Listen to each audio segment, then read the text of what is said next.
Je m'appelle Je m'appelle Marie-Hélène Poitras.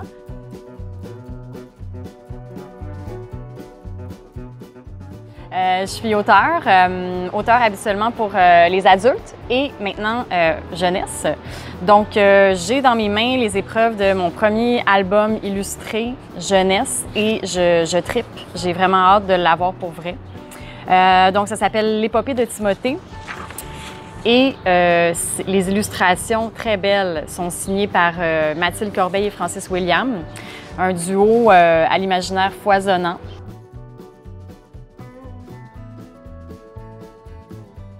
On suit en fait un petit garçon et lui, il a deux très grands frères. À l'école, des fois, il se fait traiter de petit poulet dans la cour de récré. Donc, il y a une façon de s'égayer, en fait, c'est qu'il s'échappe dans son imaginaire et il se promène dans des mondes qu'il invente. Donc, en fait, c'est une histoire qui est un petit éloge à l'imaginaire. Je pourrais résumer ça comme ça.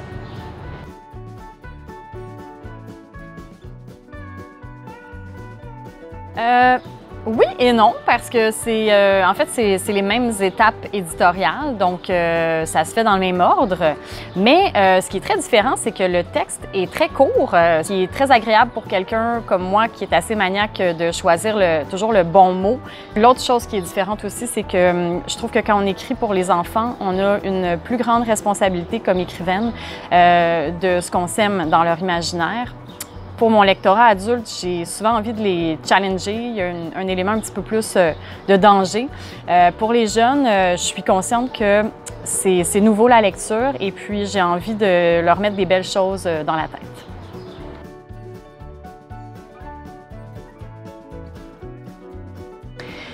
L'histoire de Timothée, bien, je pense qu'il y a peut-être parce que la présence d'une montgolfière dans le livre.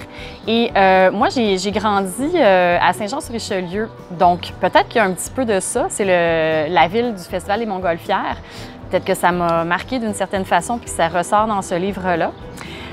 Mais sinon, moi, j'ai aussi été une petite fille qui très tôt a aimé les mots, a appris à lire tôt et a voulu écrire très vite ses propres histoires.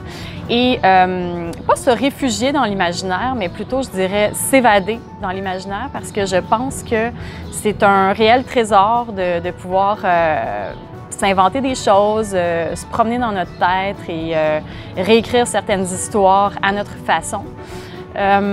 Et puis ça, c'est resté avec moi encore à l'âge adulte. Donc, je pense que ça m'est venu de là.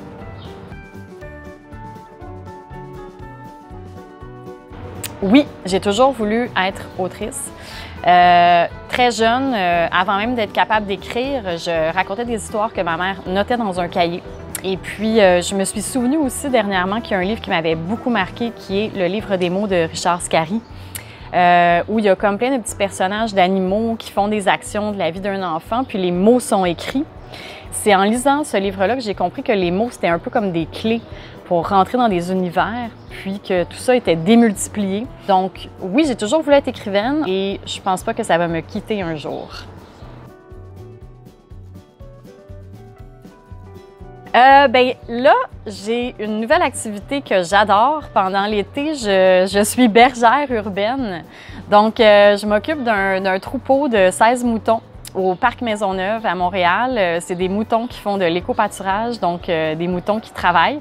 Ils remplacent les tondeuses, ils tondent la pelouse et puis ils fertilisent les sols. Ils ont plein d'avantages sur une tondeuse parce qu'ils font pas de bruit.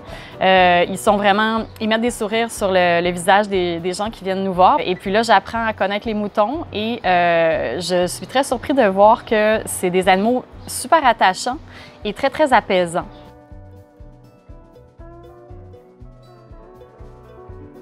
Bien, je dirais que quand on est seul, une chose qu'on peut vraiment faire, en fait, il faut être seul pour la faire, c'est lire. Puis quand on lit, bien, tout à coup, on n'est plus seul, on est dans la tête de quelqu'un d'autre, on rencontre des personnages qui sont différents de soi et on va dans des mondes qu'on ne connaît pas et donc on devient enrichi de tout ça. Donc, je leur conseillerais de se faire une amie de la lecture et pourquoi pas de l'écriture si ça leur tente.